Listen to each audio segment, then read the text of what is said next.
E aí, meus amigos, tudo bem? Sentiram falta? Estou de volta aqui no canal André Marques no YouTube. Você me conhece do rádio, mas se não conhece, não tem erro. Está conhecendo agora, sempre com grandes personagens, muita resenha bacana para você. Antes de mais nada, para não perder o costume, se inscreva aqui no canal, na parte de baixo aqui do vídeo, ative o sininho das notificações, deixa o like para o YouTube indicar para mais pessoas. A resenha da vez é com o Cássio, ex-lateral esquerdo. O pessoal lembra bem, com a camisa do Vasco. Ganhou diversos títulos. Prazer enorme trocar essa ideia contigo, Cássio. Bom dia, Nel. Prazer é todo meu estar podendo participar desse bate-papo com você. Cara, assim, a primeira vez que eu fui no estádio, uma das primeiras vezes, me lembro bem que você era o lateral esquerdo titular do Vasco, isso já tem um bom tempo, estou com 36, eu devia ter uns 6, 7 anos. Então, assim, é muito legal conversar contigo. O que você está fazendo da vida nesse momento, Cássio? André, assim que eu encerrei a minha carreira como jogador, como atleta, né? Eu migrei já para treinador de base, trabalhei no Arte Sul há algum tempo, no CFZ, trabalhei no Vasco por um bom tempo. Hoje eu estou, devido a essa pandemia, né? Estamos aí parados, aguardando fazer algum contato. Estive por último agora em 2019 no Palmas, nós fomos campeões do Tocantins, né? E agora, no momento, estamos aguardando alguma coisa aí que possa aparecer. É muito mais difícil, né, você ter uma trajetória como treinador, porque o funil é muito mais curto, né, Cássio? Como jogador, lógico, é o sonho de todo garoto. É difícil pra caramba se tornar um jogador, ainda mais de clube grande, a gente sabe disso. Mas treinador, acho que é ainda mais difícil, né? Sem dúvida nenhuma, esse mercado profissional, a nível de treinador, ele é muito mais competitivo, né? É um mercado mais, como você falou, realmente é um funil, é bem mais estreito. As oportunidades, elas são bem menores, né? Então, assim, mas nós estamos aí batalhando, buscando aí uma oportunidade, nos preparando para quando essa oportunidade aparecer, a gente possa aproveitar da melhor maneira possível. Queria que você contasse aí para a galera que é um pouco mais nova, como é que foi a tua trajetória no Vasco, quando você chegou, se foi muito difícil chegar ao Vasco. Quer dizer, né, eu cheguei no Vasco aos 14 anos, foi em 1984, né? Eu era um garoto da Zona Oeste, fui nascido e criado em Santa Cruz, onde você tem aquele sonho de ser jogador de futebol, só que a distância era muito, muito grande, né? Apesar da gente ter esse desejo, mas a gente não acreditaria que conseguiria chegar num clube como o Clube de Regatas Vasco da Gama. E eu fui fazer um teste numa escolinha que era núcleo do Vasco, do seu Ari e Dona Ilmo, foi um casal que me ajudou muito. E uma e dentro nesse período dessa escolinha de treinamento, o Vasco abriu um período de teste. O seu Ari, ele me fez o convite, né, para poder fazer essa avaliação. Só que eu não acreditava que eu seria capaz de passar no Clube de Regatas Vasco da Gama, né? Então, a princípio, eu me recusei, fiquei meio temeroso, mas o seu Ari conseguiu me convencer que eu tinha capacidade, que não custaria nada, né, eu tentar essa oportunidade. E acabou que eu aceitei o desafio, fui fazer o teste em São Januário, fiz a minha inscrição e no final da semana eu tive a boa notícia que eu tinha sido aprovado. Então, É, assim, foi uma rapaz. felicidade. E eu comecei de ponta esquerda, hein? E, deu, e como a concorrência na ponta esquerda na época era muito grande e como eu era um jogador de muita força, muita velocidade, o treinador me recuou um pouquinho, assim, e para minha felicidade foi a melhor escolha que eu fiz na vida, né? Com certeza, né? E aí na lateral esquerda deu tudo certo, você brilhou muito no teu início no Vasco. Então, graças ao Ari, ao seu Ari, que você chegou ao futebol profissional, então, né, Cássio? O seu Ari foi que me encorajou. Eu, na princípio, fiquei meio temeroso, né? De quando eu cheguei em São Januário, que eu vi aquele estádio daquele tamanho, eu nunca tinha entrado assim num estádio, né? E assim, assustou um pouquinho, mas graças a Deus deu tudo certo e consegui chegar ao profissional, consegui conquistar títulos e defender uma camisa como o Vasco, para mim foi muito importante. Eu imagino. E aí, qual foi teu primeiro ano no profissional? Aí eu cheguei no Vasco em 84, em 88 eu comecei a treinar no profissional. Eu treinava no profissional e jogava no sub-20, né? E a partir de 89 eu já, assim que aí eu fui para a seleção brasileira, né? Comecei a ser convocado para a seleção de base e após o Mundial Sub-20 de 89 eu já ingressei ao profissional já de forma direta, né? Já não retornando mais às categorias de base do Clube de Regatas Vasco da Gama. E é muito bom, né, você chegar num profissional no momento que o time é tão arrumadinho, né? São tantos jogadores relevantes e o Vasco, no ano que o Vasco foi campeão brasileiro, acho que isso ainda ajudou mais, né, a tua adaptação no time de cima, né? Sem dúvida nenhuma. Além do Vasco ter um grande elenco, assim, os profissionais que lá estavam, assim, como pessoas, também eram pessoas de muito bom caráter, né? Era, além de ser um grupo muito bom tecnicamente, assim, como pessoa, era um grupo que se dava muito bem. Eu tive ali naquele grupo, assim, Mazinho, uma pessoa que me ajudou muito, e tinha muito também jogadores que eram oriundos da base, né?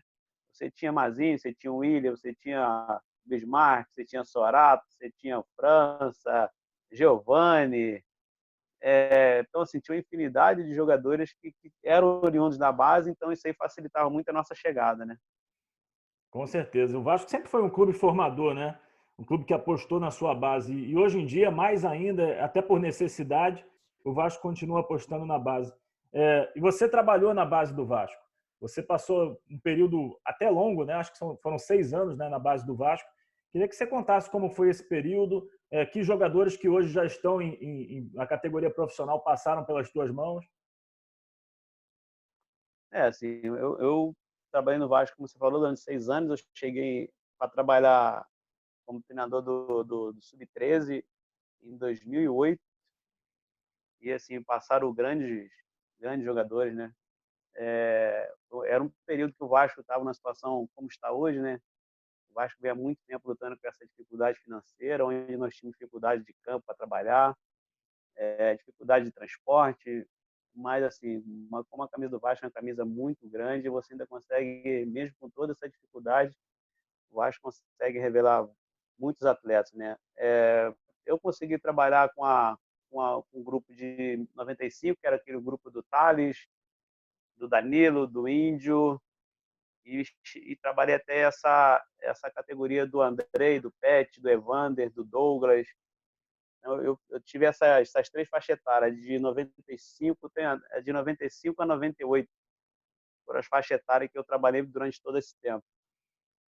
Jogadores que tiveram realmente um início até complicado no Vasco, mas alguns conseguiram render. A gente vê o Evander hoje, talvez como grande exemplo disso, né? O torcedor do Vasco um pouquinho impaciente, acabou talvez não dando tempo para o Evander maturar, né? E agora ele está sendo campeão na Europa, especulado em grandes clubes. Você vê realmente esse potencial no Evander de jogar em alto nível no futebol europeu, Cássio? O Evander é um jogador de uma capacidade técnica assim, acima da média, né?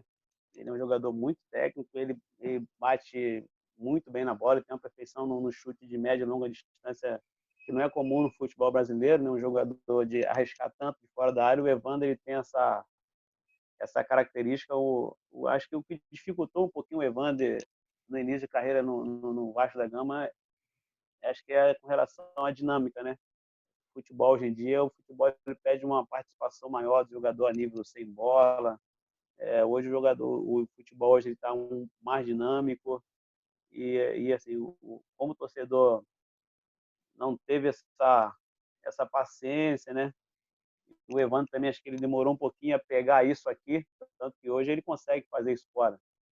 Porque se ele não tivesse, ainda mais no futebol europeu, que é muito mais dinâmico que o nosso, né? Então eu creio que ele deva ter entendido isso, deva ter buscado essa evolução. Então acho que o caminho dele é trilhar mesmo para o sucesso.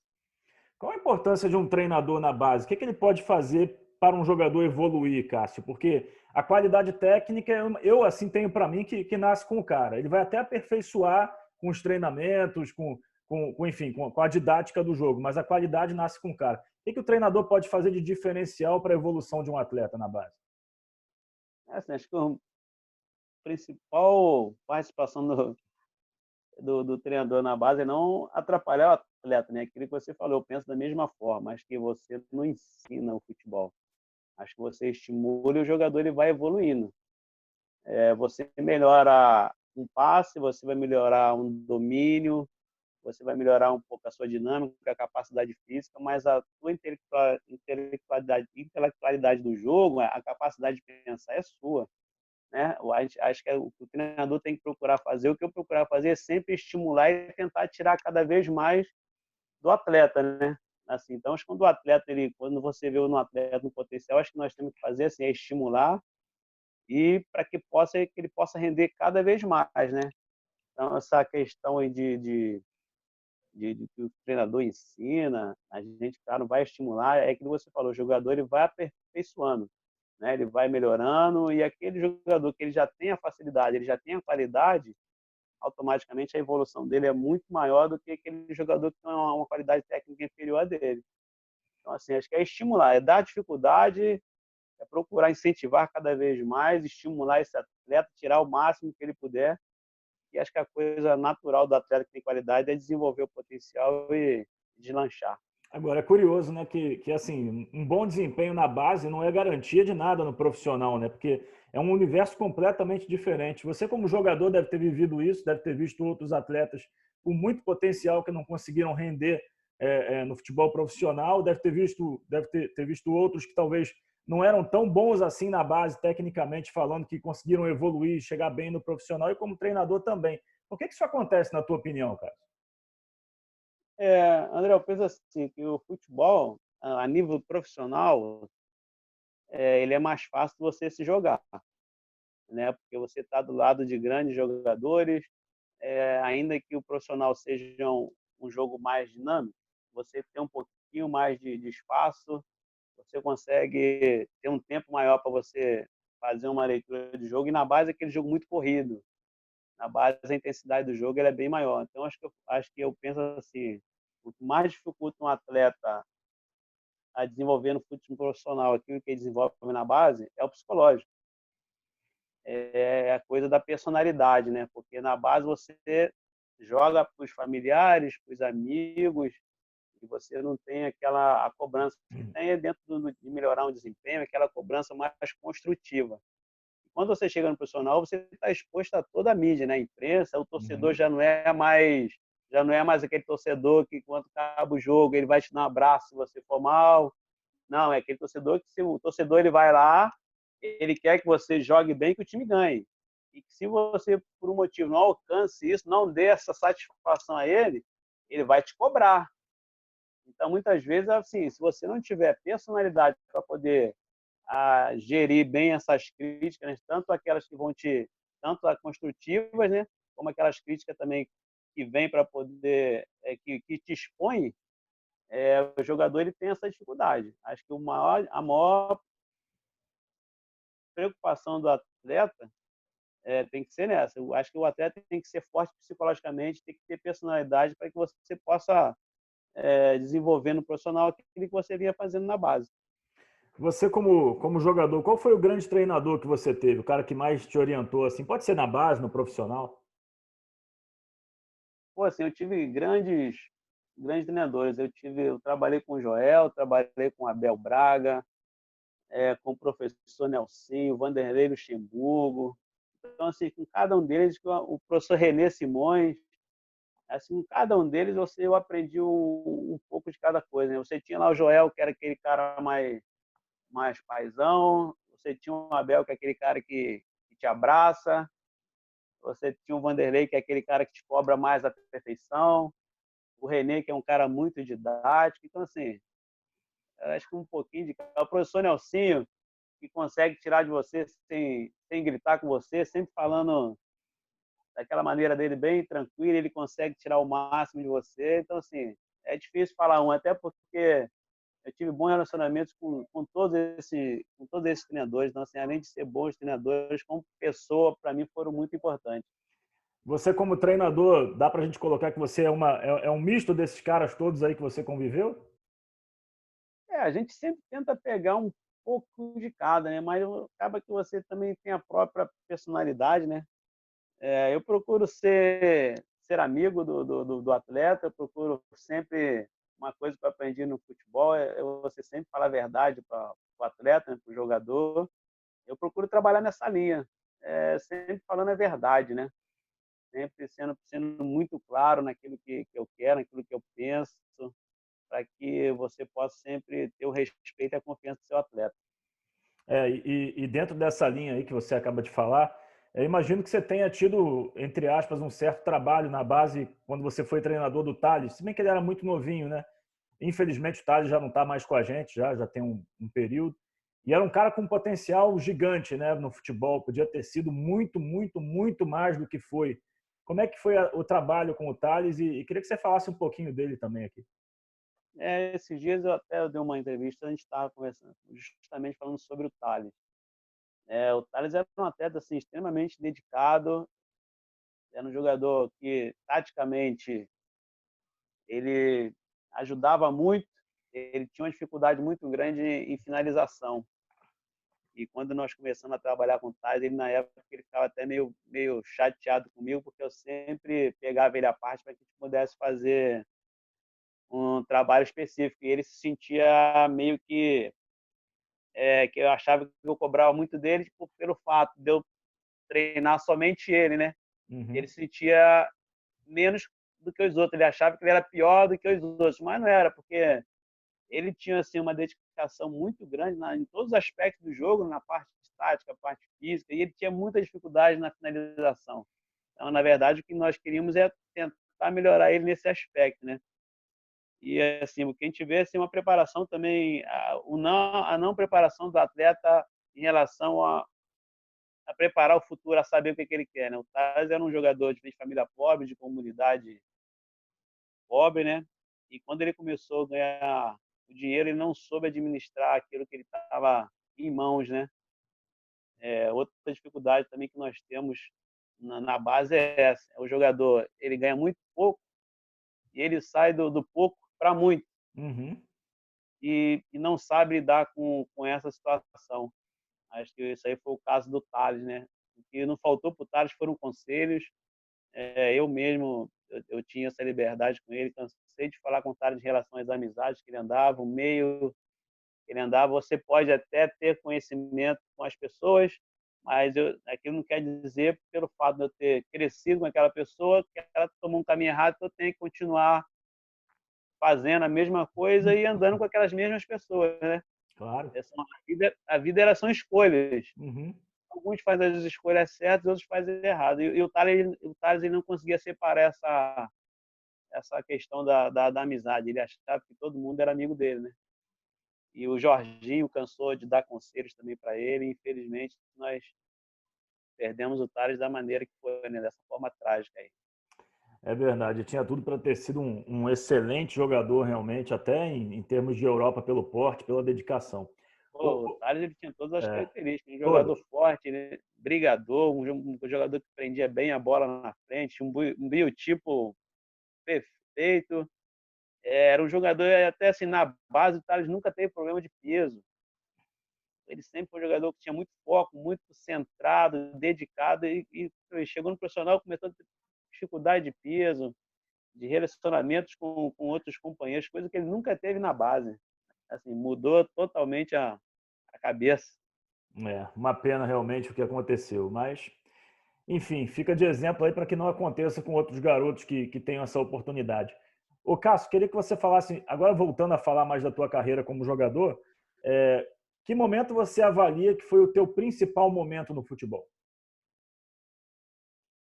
Cara, o meu melhor momento acho que foi nos anos de 92 e 93 a 94.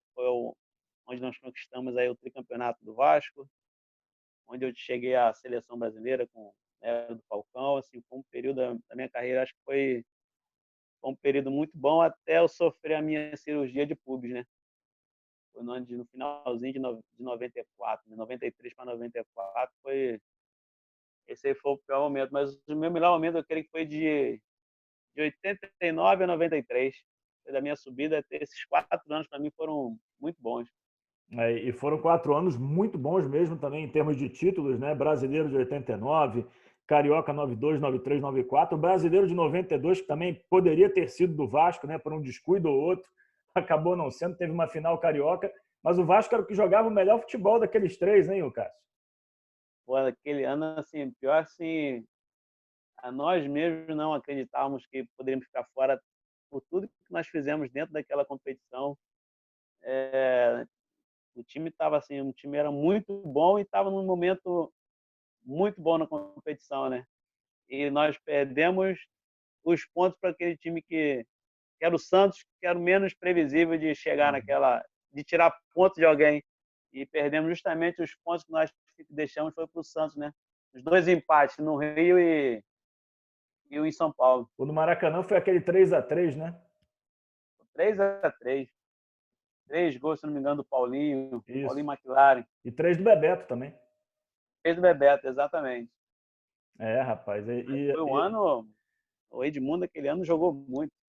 Verdade, o Edmundo começando, né? O William, Giovanni, você, Bebeto, Bismarck tinha saído no Campeonato Brasileiro, só jogou, se não me engano, o Carioca, não tenho certeza, mas acho Isso. que não jogou o Brasileiro. E aí o Vasco acabou perdendo. Há quem diga também que a bobeira também foi no clássico com o Flamengo, né? Nos jogos contra o Flamengo também, né, cara? Mas aquele jogo lá tivemos aí inúmeras dificuldades dentro da própria partida, né? Uma infelicidade do Luiz, né? Naquele no No gol lá escanteio do Júnior, né? do escanteio do Júnior. Então, assim, foi um jogo meio atípico das coisas que aconteceram dentro do jogo. É Mas verdade. acho que o jogo do Santos que foram os 2 jogos que tiraram os pontos para que nós pudéssemos chegar à final. É. E aí, depois desse período, né, que o Vasco conquista o Tri Carioca, 94, você fica no Vasco até que ano? 95?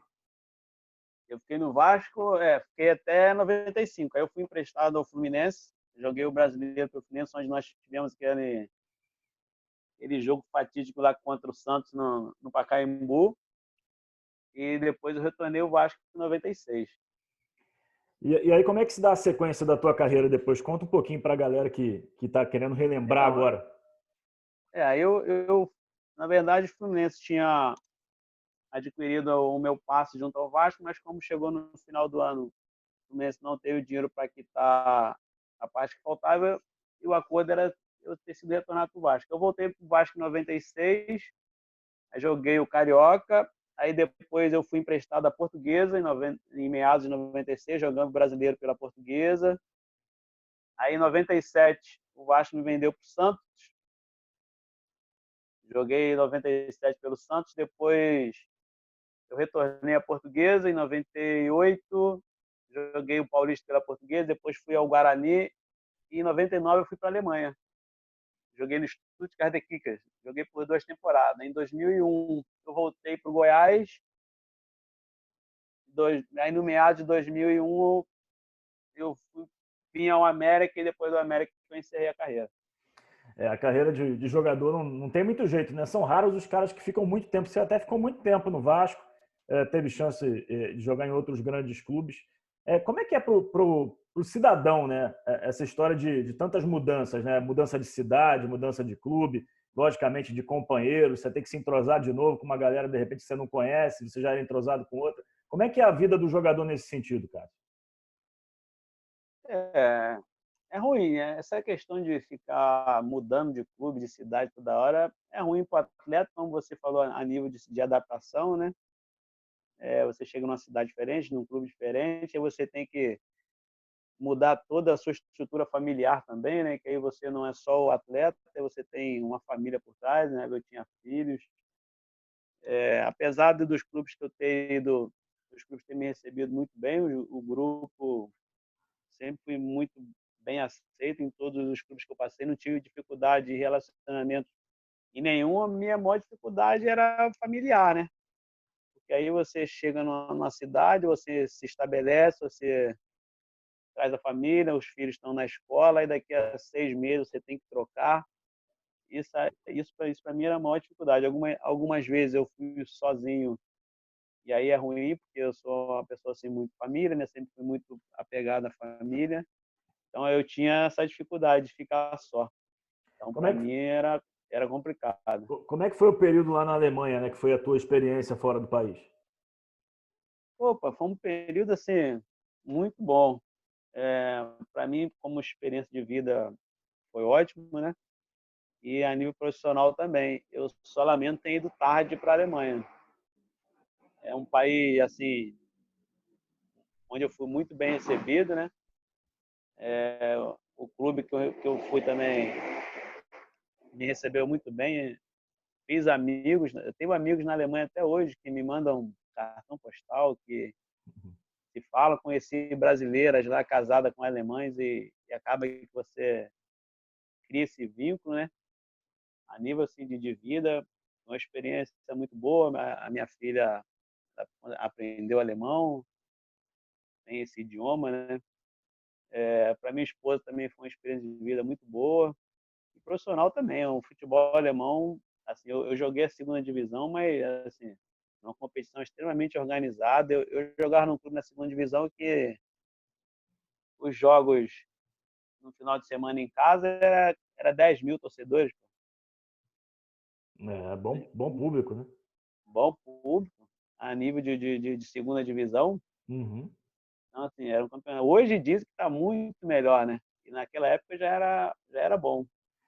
Pena que eu não pude ficar mais tempo. É. E ao longo da tua carreira, assim, mais jovem, você teve chance de ir para a Europa e recusou, alguma coisa do tipo, não? Pai, eu tive uma oportunidade, mas era na época o meu pai não deixou. Quando eu vim da seleção, aí eu recebi uma proposta. Na época, foi o mesmo empresário que tinha levado o Zico para a Udinese. Ele tinha levado o Zico e o Orlando Lelé. Uhum. Aí eu vim de um sul-americano, isso aí eu tinha 17 anos, eu estava no sub-17. Me fez uma proposta, mas eu tinha que, tipo assim, eu tinha que largar o Vasco, né? Era pro próprio Udinese. Mas aí, como eu era de menor, meu pai tinha que assinar, o meu pai achou que não era justo eu fazer isso com o clube, né? Se o clube me viu, foi através da seleção, e quem me deu a oportunidade de ir para a seleção foi o Vasco. E meu pai falou que se os italianos tivessem interesse, que eles fossem lá com o Vasco, e se o Vasco me liberasse, eu iria. Dessa forma, assim, que eles queriam, dessa maneira, tipo assim, sem comunicar o Vasco, sem o Vasco saber de nada, o meu pai não aceitou, não. É, realmente seria até injusto, né? Mas a carreira de jogador é muito curta também. Por outro lado, se você pensar assim, né? Uma oportunidade tão jovem de jogar no futebol italiano. E naquela época, a Itália, não que não seja bom, mas era muito melhor até do que é hoje. Era o grande centro do futebol, né, cara? Era verdade. E tinha alguns companheiros de seleção fizeram esse caminho, né? Mas meu pai não concordou, e eu também não. Eu fiquei meio temeroso, né, em sair da maneira que seria uma forma ilegal, que eu ficaria preso ao Vasco, e se a coisa não desse certo lá, eu não poderia jogar em lugar nenhum. Então, assim, era uma coisa. E saiu umas outras oportunidades que eu vim da seleção. Na época, a gente estava jogando a seleção pré-olímpica, se eu não me engano. Aí tive a oportunidade também de ir para a Espanha. Acho que o Atlético de Madrid, mas o Vasco não me vendeu. E para o Sporting também de Lisboa. Quer dizer, as coisas tinham os interesses, mas o Vasco nunca me vendia. Era um período diferente, né? Hoje em dia, se você fosse profissional, talvez com o teu potencial, né, de seleção de base, seleção muito cedo também, quando estava no profissional, provavelmente você teria ido para a Europa, né? Se parar para pensar assim, né? Naquela época você tinha a situação do passe, né? Meu passe era preso ao Vasco. O Vasco que era o que estipulava o valor. Então o Sport tentou me comprar, o Vasco não vendeu. O Atlético de Madrid, até uma pessoa, se eu não me engano, um empresário chamado Turcal, não sei se você já ouviu falar, Uhum. Acho também que eu vi. tentou. O Vasco nunca me vendia, né? E aí, como tinha que era a situação do passe, você tinha que ficar preso ao clube, né? Hoje em dia não tem mais. Hoje em dia o jogador tá livre, né? Ele Muito pode mais escolher tranquilo, né? hoje em dia acho que foi um pouco mais justo, né? É, para os dois lados. Os clubes eles tinham muito poder sobre vocês, jogadores, né? Eu me lembro de várias situações aqui. Inclusive aqui no canal, conversando com alguns jogadores, ex-jogadores, eles contam que na hora de renovar contrato era uma dificuldade enorme, porque o clube tinha a faca e o queijo na mão, né? Exatamente. Pô, nós temos exemplo bem claro, o Bismarck, pô. O Bismarck, quanto tempo ele ficou parado porque ele não chegava num acordo com o Vasco não vendia ele, também não renovava. Se eu não me engano, ele ficou aí uns 4, 5 meses sem poder jogar futebol devido a esse impasse, né? E o Vasco botava o valor do passe lá do valor que ele queria. E ninguém comprava o Bismarck, o Vasco também não renovava com ele. E ele foi em casa uns 3, 4 meses. É realmente Até muito conseguir difícil. um acordo para poder ir para o Japão, né? Muito difícil, realmente. A época para vocês era nesse sentido bem complicada. Se ganhava muito menos dinheiro do que se ganha hoje, né, Cássio? Pô, eu lembro que hoje a gente vê, a gente volta na situação do Thales, né? Eu lembro que o Thales era meu atleta, ele ganhava, se não me engano, R$ 1.500 de ajuda de custo. Ele foi pro profissional, passou a ganhar 70, Olha a diferença. uma coisa assim, 80, quer dizer, na nossa época, eu lembro que uma coisa que isso aí não foi só comigo, era uma regra que o doutor Eurico fazia isso. O primeiro contrato profissional, quem estipulava o valor era o doutor Eurico. Não tinha se você era de seleção, se você não era, era ele que. O primeiro ano teu de contrato, o valor estipulado por ele. Não tinha nem o que discutir, não tinha nem argumento. Para você ver, né? Hoje em dia seria muito mais fácil negociar um cara com potencial, já ganha muito mais. E tem que ter muita gente por trás também para não acontecer o que aconteceu com o Thales, né? Não subir a cabeça. Né? Exatamente. E naquela época também não se tinha muito empresário, né? Eram poucos os empresários, né? Hoje em dia, o jogador já está no sub-15, ele tem já um representante. Né? Já tem um staff ali por trás dele cuidando de tudo, né? É bem diferente. Hoje mudou. Eu lembro que na nossa época, quando a gente estava jogador de amador, eu lembro que acabava, às vezes nós treinávamos em São Januário, você tinha o prazer de ficar vendo o treino do profissional. Você via lá Roberto, você via Cláudio Adão, Arthurzinho, Paulo Roberto, e você ficava ali na grade sonhando um dia Tá ali, estar né? naquele time, tá ali. Eu lembro uma vez que o Danilo, não sei se você lembra do Danilo, um volante, que hoje está Sei. o Danilo, ele veio da seleção uma vez, nós íamos jogar, ia ter um jogo São Januário contra o Curitiba pela Copa do Brasil, e o Danilo está como se ele nem tivesse ali. Eu fiquei preocupado com aquilo, né? Aí eu fui perguntar a ele, pô, Danilo, porque nós jogávamos nessa época lá em Itaguaí, Uhum. na época do Roberto. Então, nós não jogávamos em São Januário. E esse jogo, pelo fato de ser pela Copa do Brasil, foi marcado em São Januário. E eu perguntei ao Danilo se ele não tinha vontade. Pô, tu não tem vontade de jogar em São Januário, cara? Não sei o quê, professor. Eu não tenho vontade, eu tenho meu sonho de jogar na Europa. Eu quero jogar no Santiago Bernabéu. Quer dizer, o menino estava no sub-15, mas ele não tinha o foco em ser profissional do Vasco. E o foco dele era ir para a Europa. Quer dizer, antigamente você estava focado em vestir aquela camisa, de chegar no profissional. Hoje em dia, o sonho dos jogadores, hoje um jogador que está em seleção brasileira é ir para a Europa. Mas com todo respeito, o cara que não tem o sonho de jogar num clube grande como o Vasco, como Fluminense, Flamengo, Botafogo, não sei se ele vai ter cabeça para jogar na Europa, não. Com todo respeito, porque eu imagino o quanto vocês sonharam, a sua geração sonhou. Eu também, eu queria ter sido jogador, não tive chance de ser e vim para o lado do jornalismo, graças a Deus deu tudo certo, está dando tudo certo. Mas, pô, o cara que não tem o sonho de jogar em São Januário, no Maracanã, no estádio Newton Santos, pô, acho que não tem condição de ser jogador, não. Mas, enfim, é só um pensamento. Ô, Cássio, o que está acontecendo que tem poucos laterais esquerdos hoje em dia com muita qualidade? Aquele cara que você olha assim e pensa, pô, esse cara é aquele lateral esquerdo clássico. Tá faltando isso no futebol hoje em dia? Ué, assim, esse dia teve o porquê, né? Assim, como não aparece muito meia, é uma posição que já há muito tempo vem com essa dificuldade, né? E assim, e lateral de qualidade hoje você olha aí no mercado, não tem. O Marcelo, se deixar, vai ficar na seleção aí por muitos e muitos anos. Eu acho que vai ser difícil aparecer outro lateral com a qualidade técnica que o Marcelo tem a nível também de apoio de jogo, né? Assim, eu não sei te dizer exatamente a dificuldade que se é. que se tem de se achar um lateral hoje. Mas é uma coisa, assim, é bem difícil de se achar. Até na base é ruim. Você vai buscar por aí, você não encontra. Hoje em dia, assim, todo mundo quer um lateral e não tem. Eu queria entender por que acontece isso, não só na esquerda, muito também na direita. O futebol brasileiro, você acha que o fato da gente estar revelando muito cedo e os caras estão indo embora muito cedo está prejudicando na formação, não? Eu acho que isso sempre prejudica um pouquinho, né? Hoje em dia, é, você acha que você vê assim, hoje, o jogador com 17 anos, 16, ele já está chegando no profissional com 18 sendo vendido. Tem categoria na base hoje que o jogador não está nem passando mais. O sub-20 hoje, poucos jogadores, poucos atletas, eles fazem, tem aquela etapa do sub-20. Os Hoje o caras que jogador ele vem aparecem muito bem já vão direto para o profissional, é, né? exatamente. Então, assim, hoje o jogador sai do sub-17, já vai profissional e daqui a um ano ele está sendo vendido. Até a formação do atleta hoje ela está sendo, estão queimando várias etapas, né? Você tem o Evandro, você só no Vasco, você tem o Evandro, você tem o Pet, você tem o Douglas, são jogadores que não jogaram sub-20. Paulinho, que acabou sendo vendido também. Paulinho, aí o Vinícius Júnior do Flamengo, quantos aí que já O próprio Lincoln, queimaram? que foi direto O profissional, mas não Lincoln, está jogando é, lá. O Reinier, que é, foi vendido direto também.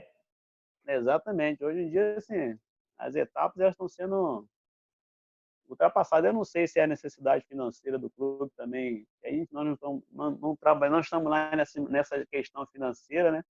Eu não sei se isso também atrapalha, se o clube se vê obrigado Negociar.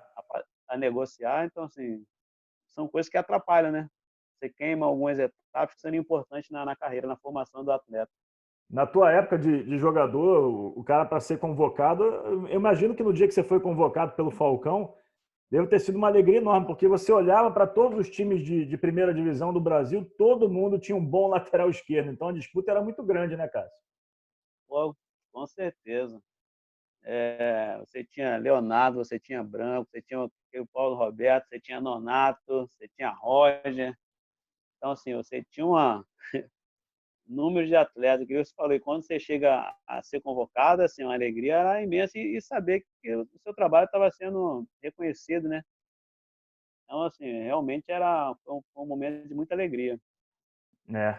Ô, Cássio, queria te agradecer muito por esse papo, foi muito bacana e recordar momentos da tua carreira, não só de treinador, como também de jogador, como também de treinador na base do Vasco e te desejar muita sorte aí, que logo apareça uma nova oportunidade, porque a gente sabe que o cara que viveu aquilo, né, e que se prepara também, a parte, não basta ter sido jogador, tem que se preparar também para viver esse período de treinador, e a gente sabe que você tem isso, então boa sorte aí na tua sequência. E qualquer coisa também estamos por aqui, hein, Cássio? Pô, eu agradeço a oportunidade de ter tido esse bate-papo com você, de recordar os momentos da carreira, que é sempre bom, né? E dizer que eu estou à disposição, sempre que precisar, pode contar comigo aí. Show de bola. Esse foi o Cássio. Galera, se inscrevam aqui na parte de baixo. Tamo junto e até a próxima. Valeu, Cássio. Valeu, André. Obrigado, irmão. Um abraço.